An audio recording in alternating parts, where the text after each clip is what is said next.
एका लहानशा गावात सुमित नावाचा मुलगा राहत होता.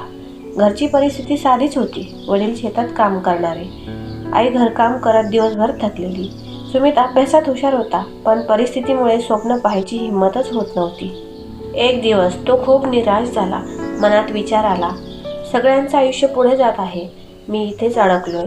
त्याच रात्री गावात कीर्तन होतं. कीर्तनकारांनी एक ओळ सांगितली, देव कधी उशीर करत नाही, माणूस लवकर हार मानतो. ती ओळ सुमितच्या मनात घर करून बसली. दुसऱ्या दिवसापासून त्याने ठरवलं, परिस्थिती बदलणार नाही, पण मी स्वतःला बदलणार. तो पहाटे उठून अभ्यास करू लागला.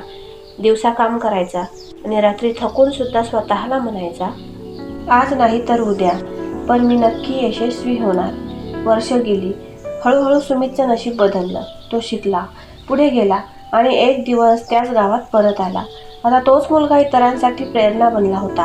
गावातल्या प्रत्येक मुलांना तो एकच गोष्ट सांगायचा, अडचणी येतात त्या थांबायला नाही, तर त्या आपल्याला घडवायला. परिस्थितीसमोर हार मानणं चुकीचं असतंच, पण त्याच जागेवर थांबणं हेही चुकीचं असतं. श्री स्वामी समर्थ.